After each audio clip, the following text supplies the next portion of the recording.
All right. Hopefully you guys could have heard that. That was Patrick Monahan. Oh, forgot to mute my other thing. Okay, there we go.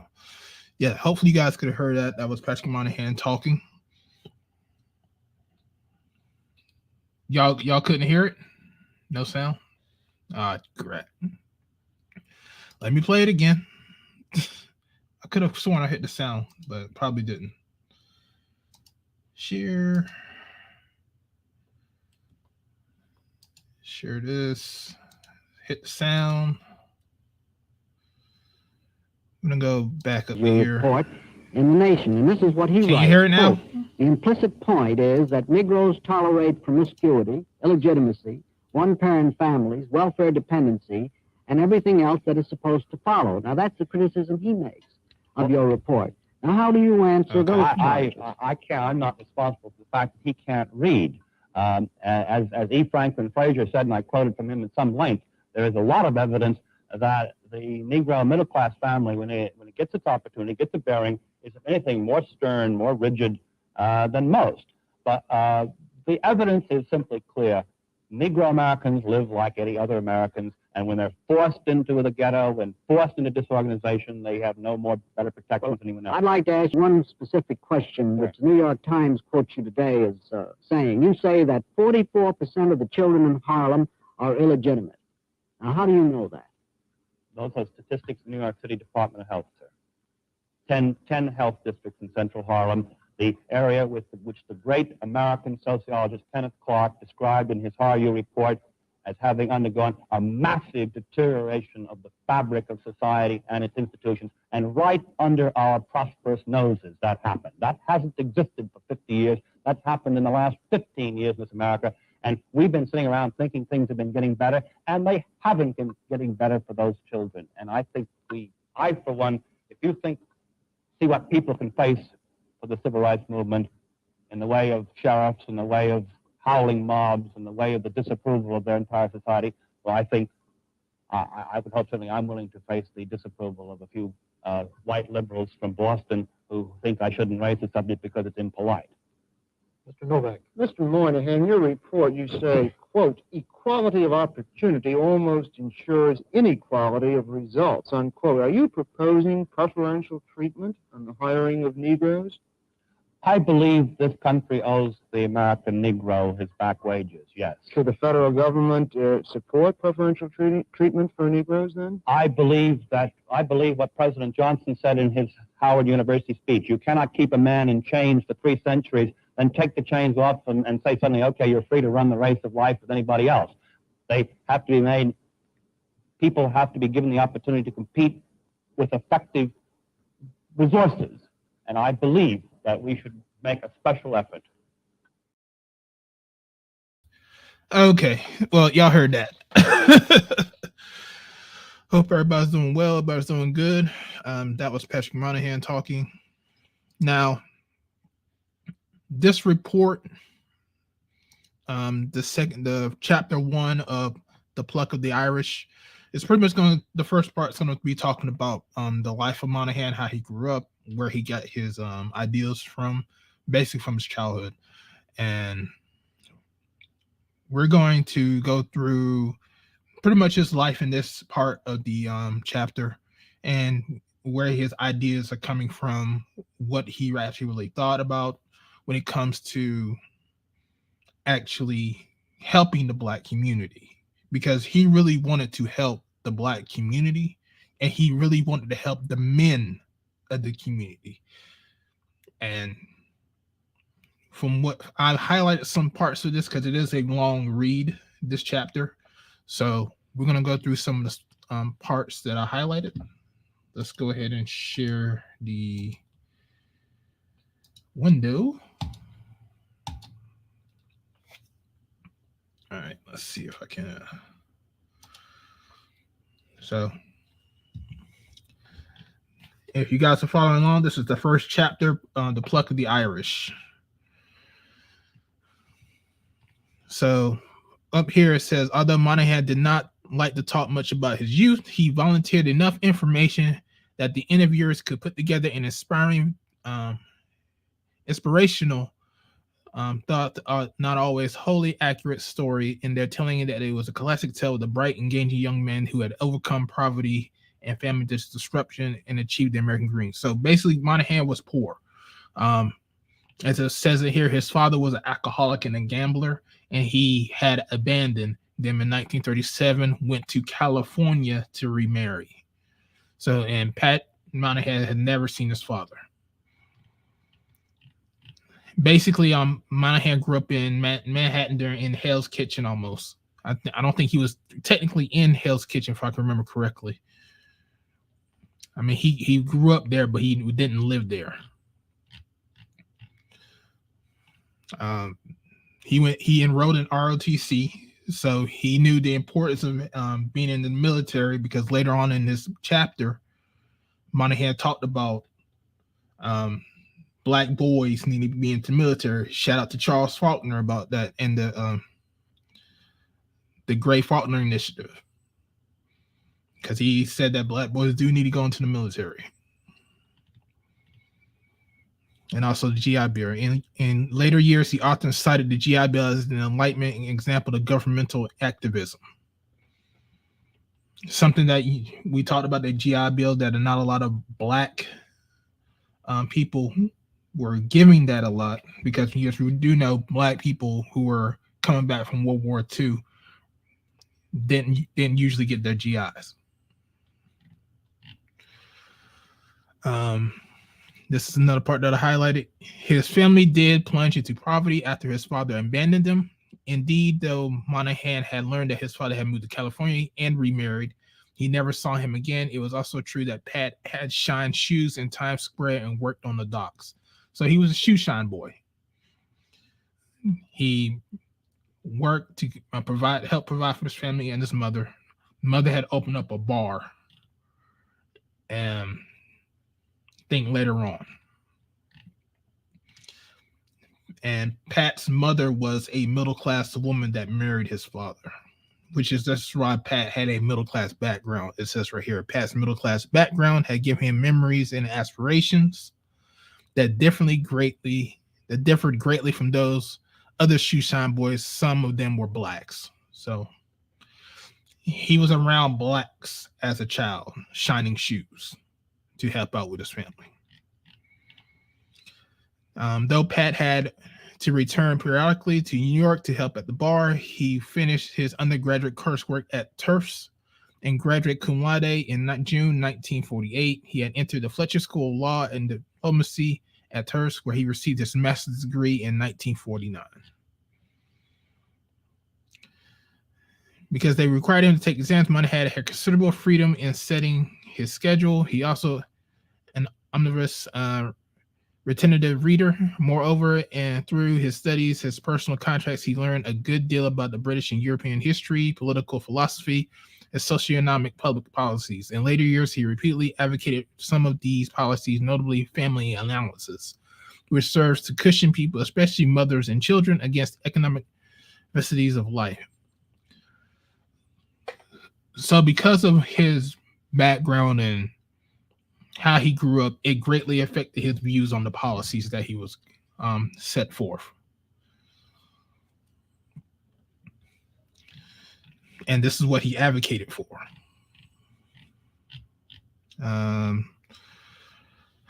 As right here, many people who knew Monahan in the 1950s and the early 1960s found him an unusual, bright, and charming fellow.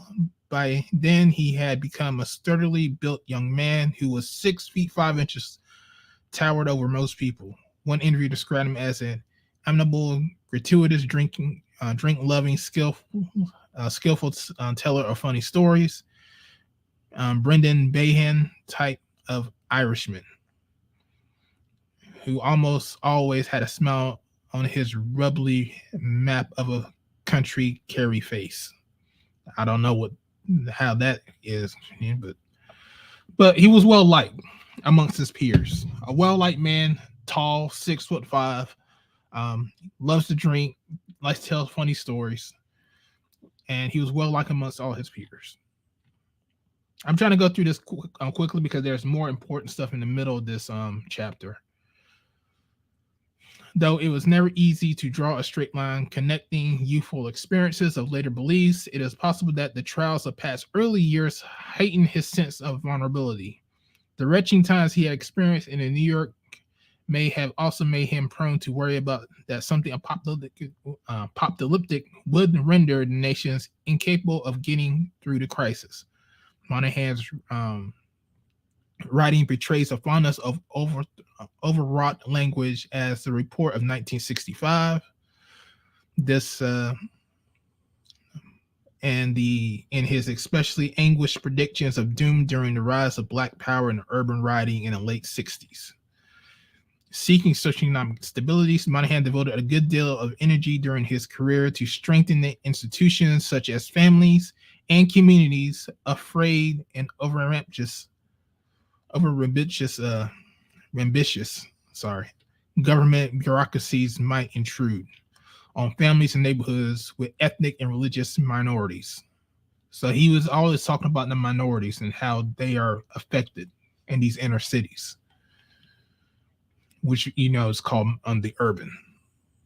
Monahan was hardly insecure, although some people knew him thought he could be thin-skinned. He struck most observers as supremely self-confident, especially when it came to arguing about ideas, which he did with considerable enthusiasm and skill.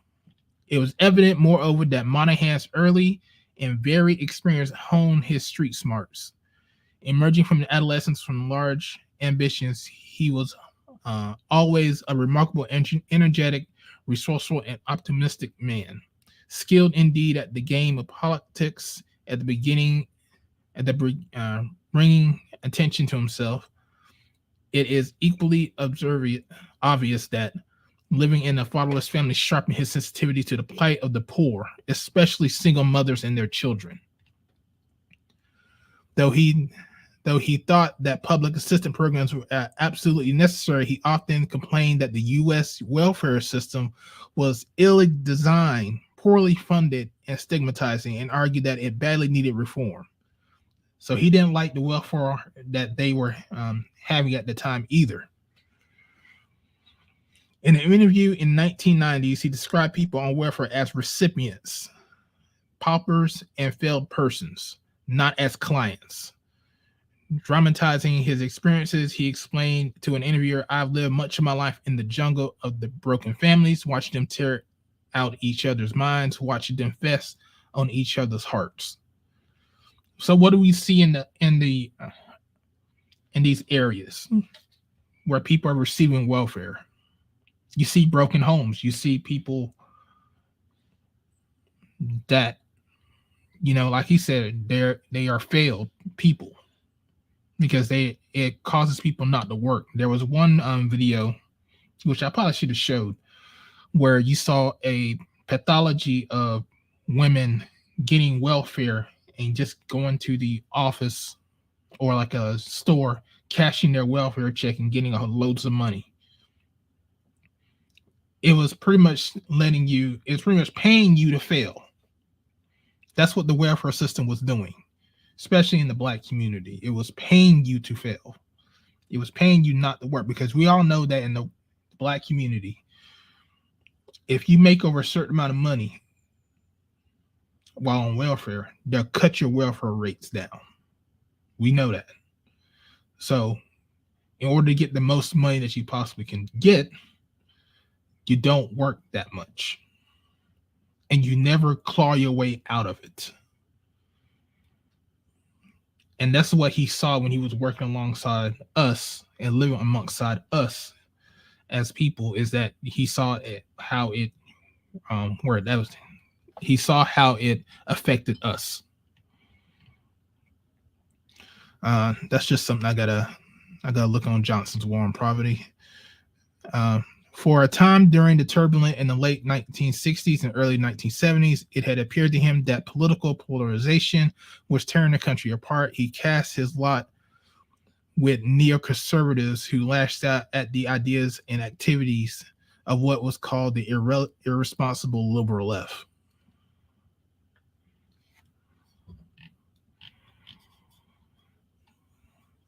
So This is when he was with President Truman and the progressive Henry Wallace.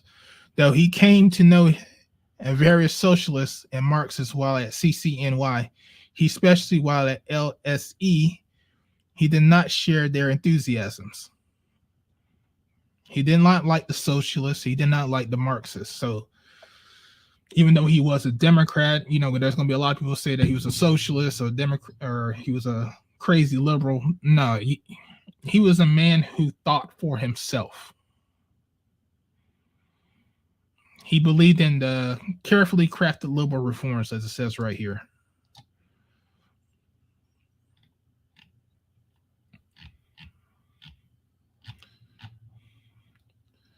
His first important essay, The Epidemic on Highways, appeared in The Reporter, a liberal magazine in 1959, subtly researched and criticized the automobile industry for failing to improve the safety of cars, urged tougher regulations by the government, and also appeared in an article appeared 19 days after a young man named Ralph Nader had published a similar critique on the industry in The Nation.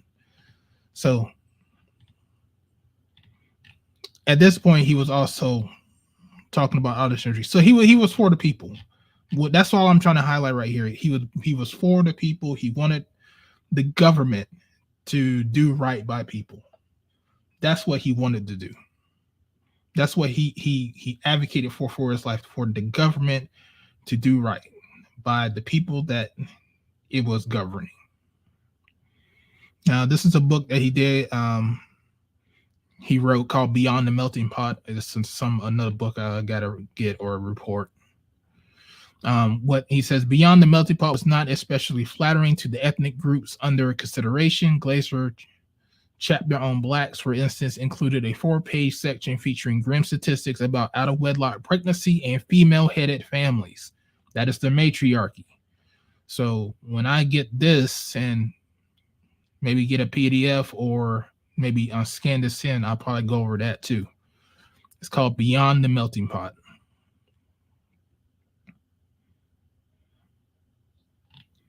So he's always been talking about the female family headed households.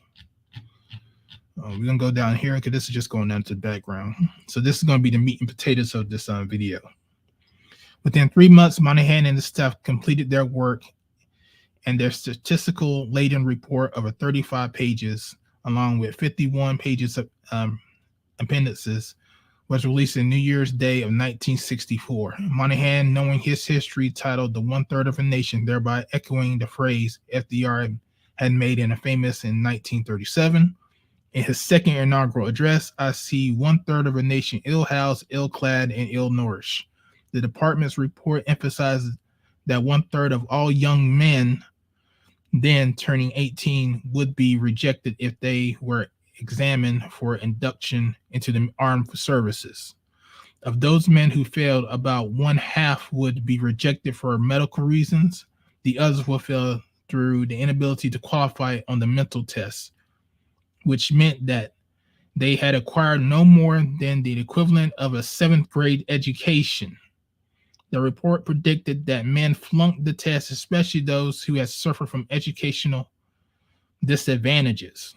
Wherever you heard that before, it still goes on to this day.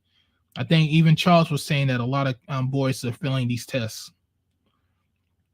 will likely fall into the lifetime of recurrent unemployment unless their skills were significantly upgraded. So even back then, boys were failing the tests. And this is what Monahan was worried about. He wanted to put more emphasis on the men, getting men education, looking out for the men of the country.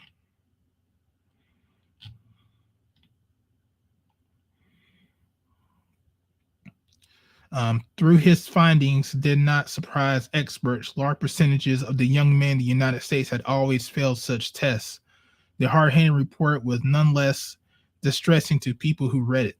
Moreover, its considerable array of statistics made clear that family problems accounted for many of the recent failures. About half of the young men who were failing the mental test, the report noted, came from families with 6 or more children. Almost 1/3 of the families broken by divorce or separation. So a third of these families that have 6 or more children are divorced or separated. And a fifth of the families had been on public assistance within the previous 5 years. According to the report, the major proportion of young men who failed the mental test are the products of poverty. They have inherited their situation from their parents, and unless the cycle is broken, they will almost certainly transmit it to their families. Monahan persisted in drawing attention to these problems, dashing off memoranda to Wirtz and others over the next year and a half. Many of these focus on the special problems of blacks. Some 56% flunked the mental exam in 1964. That's over half. Over half your black boys flunked that test. Writing White House aide and close friend of Harry McPherson in July 1965, his last memo as the Labor Department official, Pat argued, not for the first time, that the government should quietly adjust the mental test so as to compensate for general difficulty of Negroes and Southerners generally to handle such questions. It should also start a hard, steady manpower development training program and job corps programs to qualify men for the armed services. Remember in the Kerner Commission where we talked about they were implementing the manpower so that you can get men to work, and also the job corps programs? That came out of the Kerner Commission. And he argued it back then in 1965. So Monahan helped push some of the stuff along.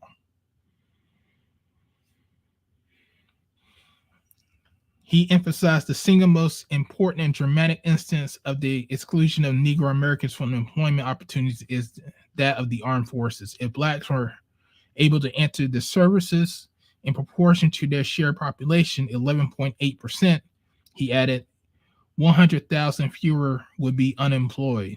Above all things, down and out, Negro boy needs to be inducted into the male American society. Right on. Shout out to Charles Faulkner, Gray Faulkner Initiative. That's basically what he's saying. If the United States needs people in there, you should make sure that your black male boys, black men, your young black male boys need to go into the military. Because this is what Monahan was preaching. Back then, his solution, relatively bold for the time, was to argue the administrations to confront the need of unequal treatment for the Negro. What does he mean by unequal treatment? He means they need to be preferred. Don't treat them equally, treat them unequally. Prefer them. Why? Just like in the video that I showed before then. What did he say?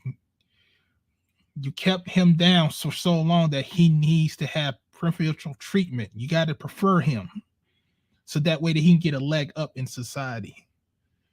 You can't keep pushing someone down and then just let them say you're free and then that's it. No, you have to repair what you've broken. The greater society broke the Negro male because they pushed him down. Now, for him to be at the same level, they have to put him in positions, preferred positions. They have to prefer him so that way he can provide for his family.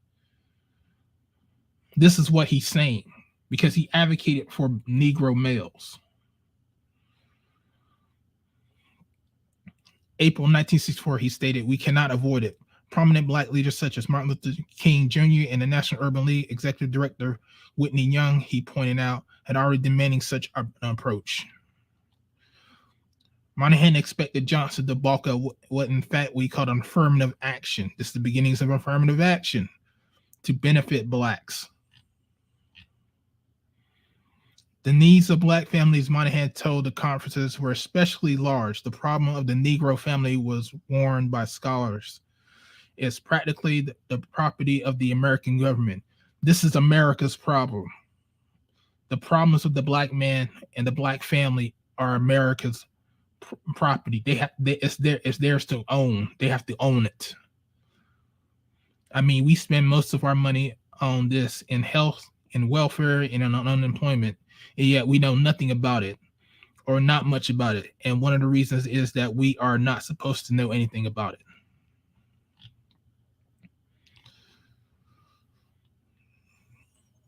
And this is on what Monahan said at Harlem concerning the statistics.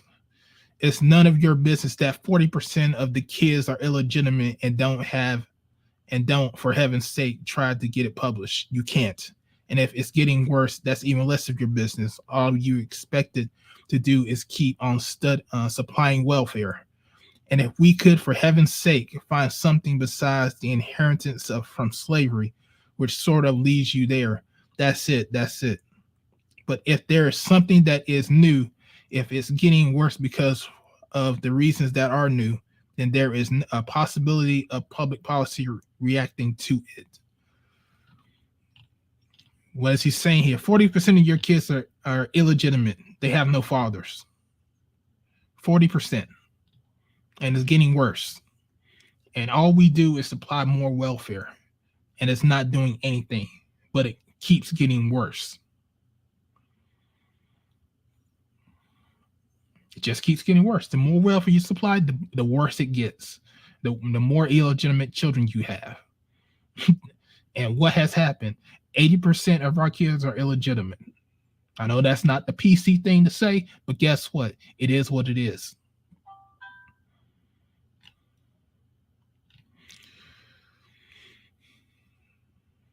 We will have created an entire subculture of dependency, alienation, and despair. And up here, he says, we've already done some sections of Appalachia, and I understand they're also called Indian reservations. What does he mean by that? What does he mean by the Indian reservations? Well, if you look at Section 8, is that not an Indian reservation, in a sense? A place where only you send unwed black mothers and their children? I mean, think about it. Indian reservation and Section 8 pretty much are the same thing almost. Oh, you need money from the government? Okay, we're gonna put you in these housing complexes over here that's got nothing but single mothers and children, and you go stay over there. That sounds like a reservation plan to me.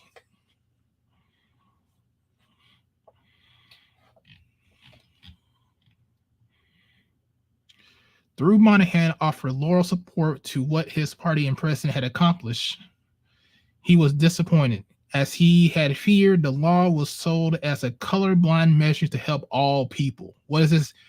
That people of color bullshit that's going on now. You have plans to help everybody, but it leaves you with crumbs, even though we were the most disadvantaged people of all, especially black men. I think Green Gorilla was talking to Mary, saying it's about like how the women will say that they're the most oppressed, but we all know, especially in this space, you start studying history and policies and politics, and what the Negro male had went through. We were the most oppressed. We were the one that was pushed down. We were the ones that had no education. The black women has always had education. We didn't. They prefer Negro, or should say Negro. I'm reading these old policy stuff too much. Start calling it Negro.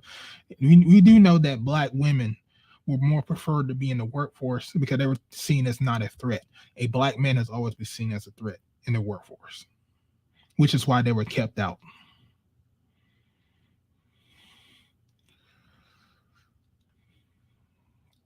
Where was I?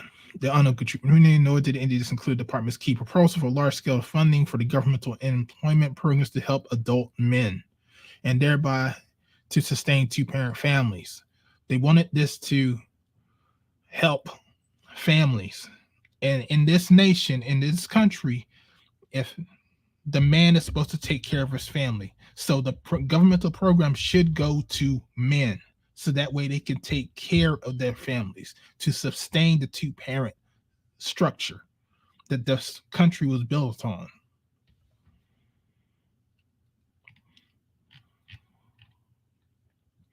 Monahan, joining the chorus of complainers, wrote many articles about the war on poverty over the next few years. He highlighted 2 points.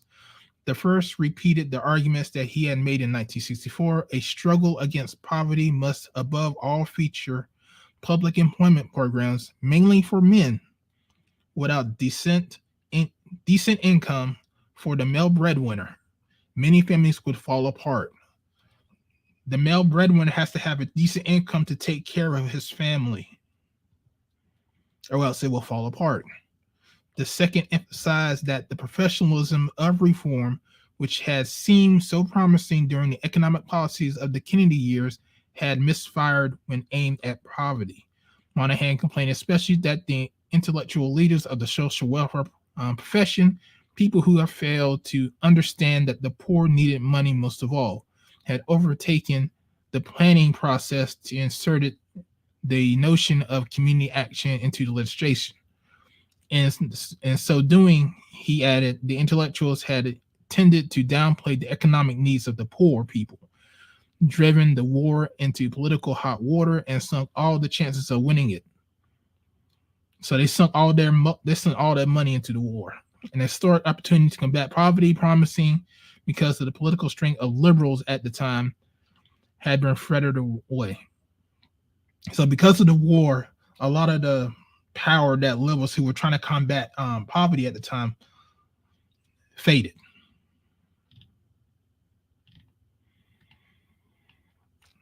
It's another book, The Children of Sanchez. I highlighted that, but I guess this is what the Negro family, this is the report, the Monahan report, Negro family. But as the Negro family was stressed, he also believed that the unemployment was the major source of instability within poor families, and that government could and should act to improve their chances in life. This was a liberal or structural view of poverty, which he had heard during a host of controversies that engaged him over the years. So what's basically what this report is saying? He fought, and then because of the war, a lot of the momentum about tackling poverty faded. A lot of your liberals wanted to do a policy that encompassed all people, but what Monahan wanted to do was focus on the poor men, especially Negro men, as this report would say. It was poor black men that Monahan focused on, and he wanted to help. But because of the war and some liberals fighting against him on some of his policies, and he was driven out, and then the feminists took over, a lot of that did not happen. But some stuff that he did fight for, that like affirmative action and all that stuff, did come through. And he did make his arguments, and this was going into and this is, I guess, the beginning of Negro family. Now, next chapter we're going to go over is the case for national action, and we all know what this is going to be. This is going to be talking about the Negro family. This is pretty much going to be talking about the report, and so we're going to go through that next Tuesday. Like I said, these are just going to be like 30-minute exposés going through each chapter bit by bit. I'm not going to do a panel to talk about chapter 1 because I think Art and Style is probably going to be on. I came on a little bit late today. But like, share, and subscribe these videos. Because like I said, I'm going to go through this book, and I'm also going to go through some more books. So I'm also going to try to get these the other two or three videos I was supposed to do last week out this week. But in any case, guys, appreciate you guys for coming through. Watch back if you can, and then we'll go through chapter 2 next Tuesday. And I will catch you guys later for the next part. Deuces.